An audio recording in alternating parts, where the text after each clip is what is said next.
ਸਾਡੇ ਮੁਆਸ਼ਰੇ ਵਿੱਚ ਆਮ ਤੌਰ ਤੇ ਔਰਤਾਂ ਕੋਈ ਕਾबिल नहीं समझा वेंदा कि उन्हां को विरासत विच कोई हक दिता वन्ने।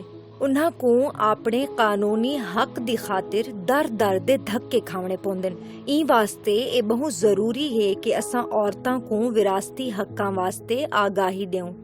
आम तौर ते इहो ॾिठा गया है कि शादी वास्ते छोकरियां को जहेज ॾेवण कनो पिछे वालिद या भिरा लड़कियां को विरासती जायदाद ॾेवण कनो इनकार कर देंदे ने। वालिदैन ते घर आले अक्सर औरतां कोलों ये भी लिखवा घिंदे कि हुण उंदा जायदाद विचों कोई हिस्सा कहनी। ये शरीयत समेत कानून दे भी खिलाफ है। बिल्कुल इवें भी थींदा है कि कंहिं आदमी दियां हिक कनू वधीक बीवियां होवन ते उनदी वफात कनू पीछे इहा ॻाल्हि फैलाई वेंदी है ते ओ बाकी बीवियां को तलाक दे छोड़ी आई। ई वास्ते कीता वेंदे कि बेवा औरत को उनदी विरासती हकूक कोलों महरूम कीता वने ते ए निहायत ही अफसोस दा मुकाम है। तौबा तौबा अस्तगफिरुल्लाह, अल्लाह रहम करे। बिल्कुल क़याम पाकिस्तान तो बाद 1962 which waste Pakistan Muslim personal law पास किया गया, जिंदे विच न सिर्फ औरतों को विरासती जायदाद मुंतकिली दे बारे विच पॉइंट्स शामिल किए गए बल्कि उन्हां को कानून दा दर्जा भी दिता गया। वेस्ट पाकिस्तान मुस्लिम कवानीन दे मुताबिक मुतवफ़ी को बाद उनदी सारी मलकियत खुद ब खुद वुरसां विच तकसीम थी वेसी। अगर मुतवफ़ी दी जायदाद ते कहीं दूजे शख्स दा कब्जा है तब वल भी ओ कब्जा वुरसां को विरासत कुल महरूम नहीं कर सकदा। इहदे कोल इलावा 1925 विच पास कीता सक्सेशन एक्ट दे मुताबिक मनकूला मिसाल दे तौर ते जेवर, गड्डी या जानवर वगैरह, गैर मनकूला मिसाल दे तौर ते घर या जमीन जेड़ी जायदादी विरासत दे अलग अलग तरीके हैं ते कोई भी इन्हां को गलत तरीके नाल हासिल नहीं कर सकदा। लेकिन अगर बेटी अपना हिस्सा भिरा को देवे ते क्या थी सी, फिर तो कुछ न थी सी ना। क्यों नहीं थी सकदा? कोई भी वारिस अपने कानूनी वारसी हिस्से कोलो इनकार नहीं कर सकता, चाहे वो मर्द होवे या औरत। इवें करना शरीयत दे खिलाफ हो सी। सुप्रीम कोर्ट विच एक नवा केस PLD 1990 विच सुप्रीम कोर्ट ने आखे के अगर भेड़ ते भिरा विच विरासत दा कोई भी मुआहिदा थे जिंदे जरिए भेड़ अपने हक तू दस्तबरदार थी गई होवे, लेकिन बाद विच भेड़ चाहे तो हक दोबारा मंग सकती है ते पिछले मुआहिदे को गैर इस्लामी, गैर कानूनी ते कलअदम समझावे सी। जेड़े वेले इस्लाम समेत साडा कानून औरत को विरासत दा हक देन दे तासा कौन थींदे से उंदे कोले हक खसण आले।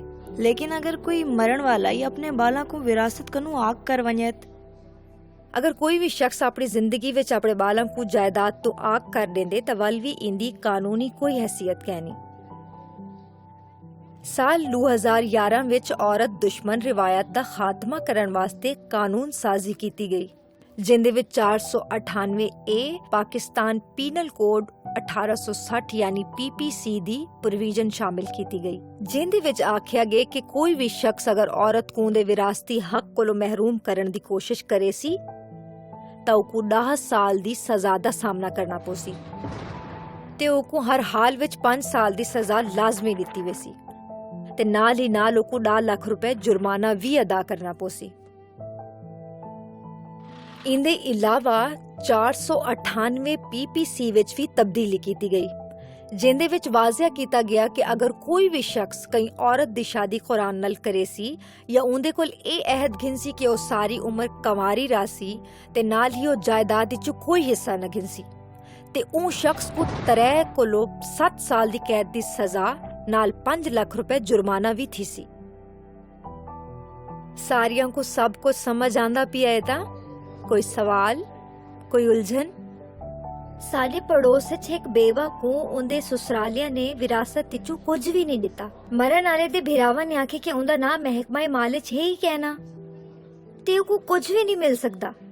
ए आखिर महकमा माल क्या है? मैं उनदे विच किवें अपना नाम शामिल करवावां?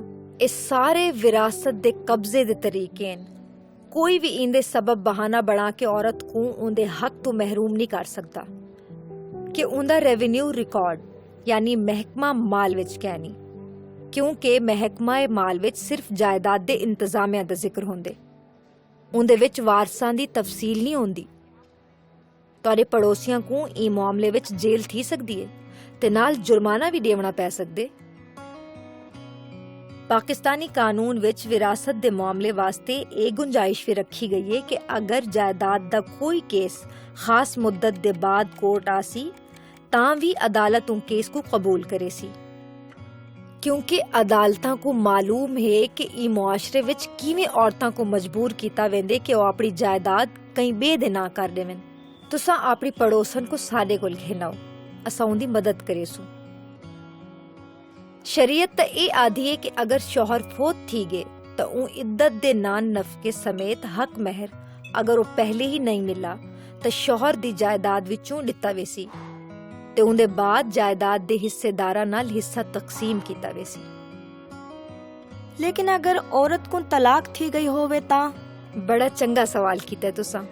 अगर कोई शख्स अपनी बीवी को तलाक दे देंदे ते इद्दत दे खात्मे कोल पहले उनदी मौत थी वेंदी है ਤਾਂ ਉਹ ਔਰਤ ਉਹ ਸ਼ਖਸ ਦੀ ਬੇਵਾ ਸਦੀ ਸੀ, ਤਲਾਕ ਯਾਫਤਾ ਨਹੀਂ, ਤੇ ਉਹਦੀ ਜਾਇਦਾਦ ਵਿੱਚੋਂ ਹਿੱਸਾ ਵੀ ਗਿਣ ਸਕਦੀ ਹੈ।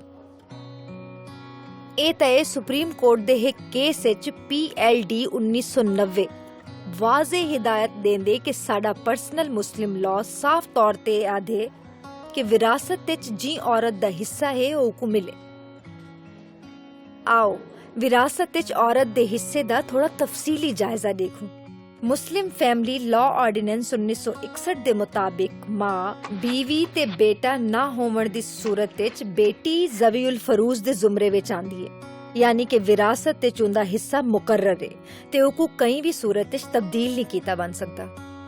ਮੁਸਲਿਮ ਫੈमिली लॉ ऑर्डिनेंस 1961 ਦੇ ਮੁਤਾਬਿਕ ਅਗਰ ਕੋਈ ਸਾਹਿਬ ਔਲਾਦ ਹੈ ਤਾਂ ਜਾਇਦਾਦ ਵਿੱਚ 1/8 ਦੀ ਹਿੱਸੇਦਾਰ ਹੈ, ਅਗਰ ਬੇਔਲਾਦ ਹੈ ਤਾਂ 1/4 ਦੀ ਹਿੱਸੇਦਾਰ ਹੈ।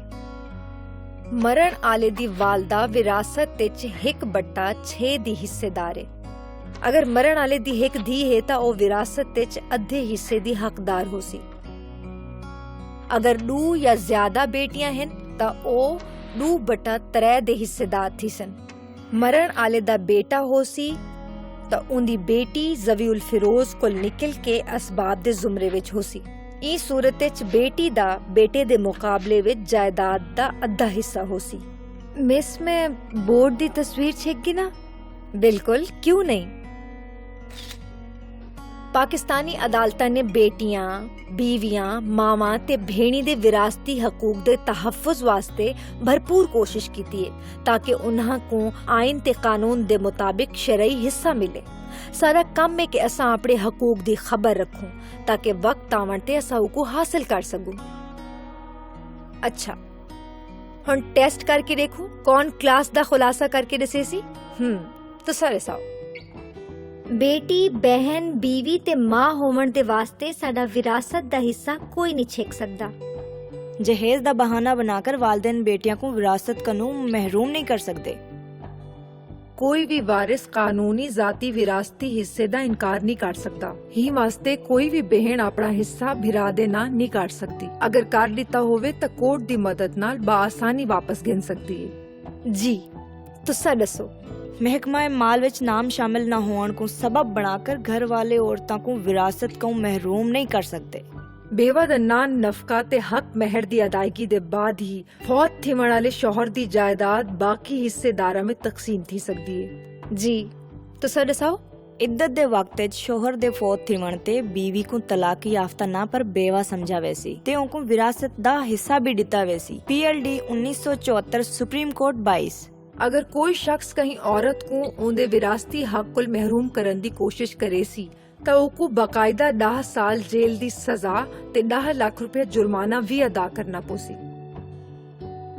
Sindh legal advisory call center Sindh सरकार दे कानून दे महकमे दे ताबुन वास्ते काम करेंदे। विरासती हक्कां दे हवाले नाल मुफ्त कानूनी मशवरे वास्ते Sindh legal advisory call centre ते 0800 700806 ते कॉल करो।